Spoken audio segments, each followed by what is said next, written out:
to a story that we first covered last fall. This has not ended the way that I thought it was going to end, but boy, did this make waves today when it happened. This story started with a nurse named Dawn, who we featured here on this show. Dawn had a story to tell us that was almost unbelievable, almost apocalyptic. The ladies would put in to see the gynecologist for whatever reason that they were wanting to be seen for, and they were having hysterectomies. They would come back oftentimes and question, why did I have to have a hysterectomy? I didn't have an answer. They would ask you directly. Why did I have to have a hysterectomy? Nobody explained this to me. I didn't know I was undergoing this. I had one lady to tell me that she was a young girl. If she had known that she was going to have a hysterectomy, she wouldn't have went. You're quoting the complaint as saying that's his specialty. He's the uterus collector. Is that how people refer to this doctor? That's how the detainees referred to this physician. They referred to him as, I had a detainee to ask me, she said, well, what is he doing, Miss Wooten, collecting all of our uteruses? And I just looked at her puzzled because I didn't have an answer. Do you think what happened to the women that you spoke with is going to happen to other women in the future? Me personally, if there's not a change, there's not going to be a change. It was Dawn Wooten, an interview with Jacob Soboroff that we showed on this program last year. Dawn Wooten was a nurse here at an immigration detention facility, an ICE detention facility in Irwin County, Georgia. And last fall, that nurse, Dawn Wooten, filed a whistleblower complaint with the Inspector General at the Homeland Security Department. She gave a description in that complaint of what was going on inside that facility that was so heinous, it really just felt like the world stopped spinning for a second. She alleged in her whistleblower complaint that during her time working as a nurse at this ICE detention facility, immigrant women being held there were routinely sent to a gynecologist who would perform unnecessary medical procedures on them, including hysterectomies, without them knowing why they were having that done to them, without it ever being explained to them that it was medically necessary, without them understanding the circumstances in which this was being required of them. And the allegation here was that this American federal facility was sending immigrant women who were in the custody of the U.S. government to a doctor who was removing their reproductive organs for no medical reason without their informed consent. Nurse Dawn Wooten's whistleblower complaint was written in conjunction with an advocacy group called Project South.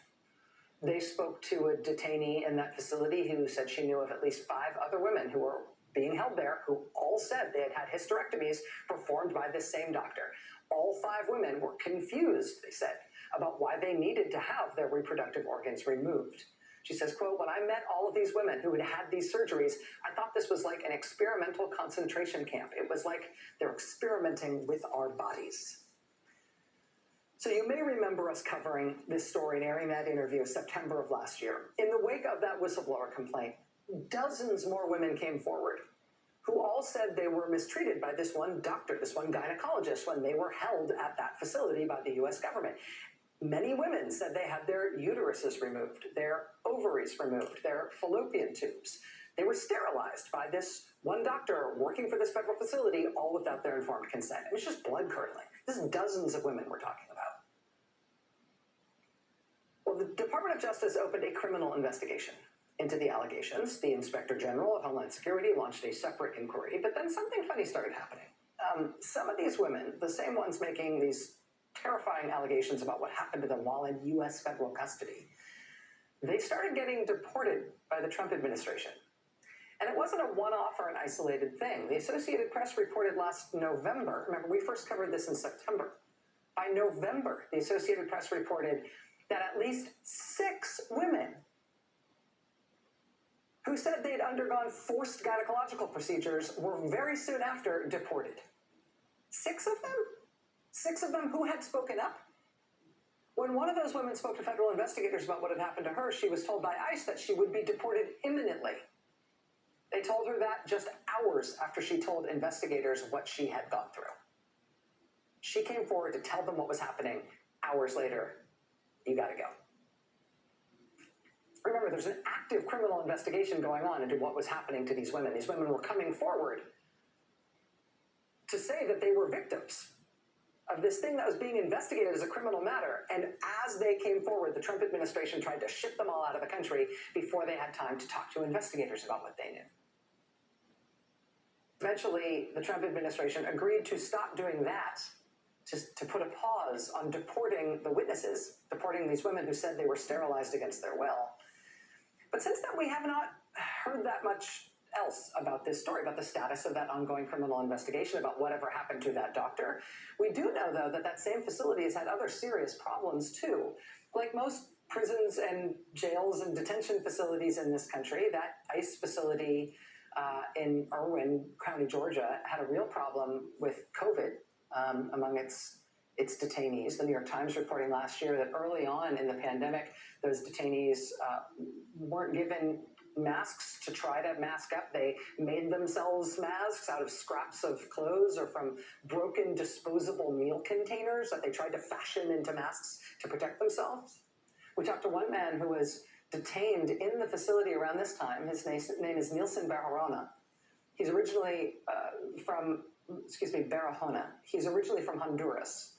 He lived in Georgia for 20 years before he was pulled over and got a DUI. That resulted in being put into ICE custody. He was held by ICE for about a year until he was finally let out last November. He's at high risk for COVID. He has several underlying health conditions. It was not safe for him to be in a facility where detainees had to MacGyver PPE out of lunch trays. He went on a hunger strike to try to pressure ICE to release him because he was at high risk, because he thought this was going to kill him. He sent us this video telling us what it was like inside that Irwin County, Georgia facility last year. I experienced one of the most frightening moments of my life. I found myself in a place where the conditions was dangerous and it was impossible to protect yourself from COVID. We experienced poor sanitation. In a place with social distance was impossible. Masks, hand sanitizer, soap, and gloves are some of the things that they were never provided to us. We asked for these things, but they were denied.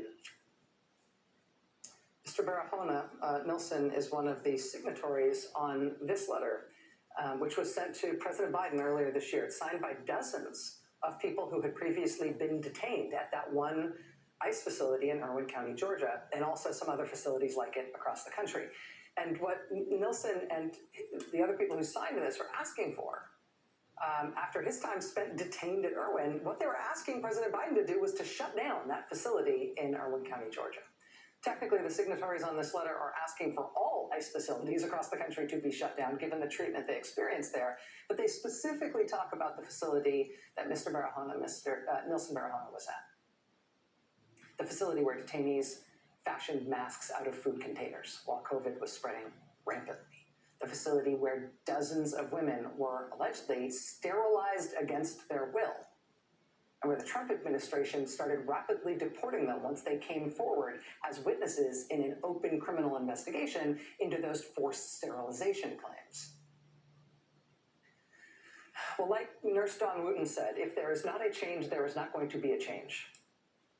Again, we started covering that story in September. We have been watching it and all these different developments of it all of these months. Well, today there was a change, a big one. Today, under the Biden administration, the Department of Homeland Security announced they are closing the ICE facility in Irwin County, Georgia, along with a separate ICE facility in Massachusetts that faced its own allegations of abusive treatment toward immigrants. Secretary of Homeland Security Alejandro Mayorkas told ICE today to stop detaining immigrants in the Irwin County, Georgia facility, quote, as soon as possible.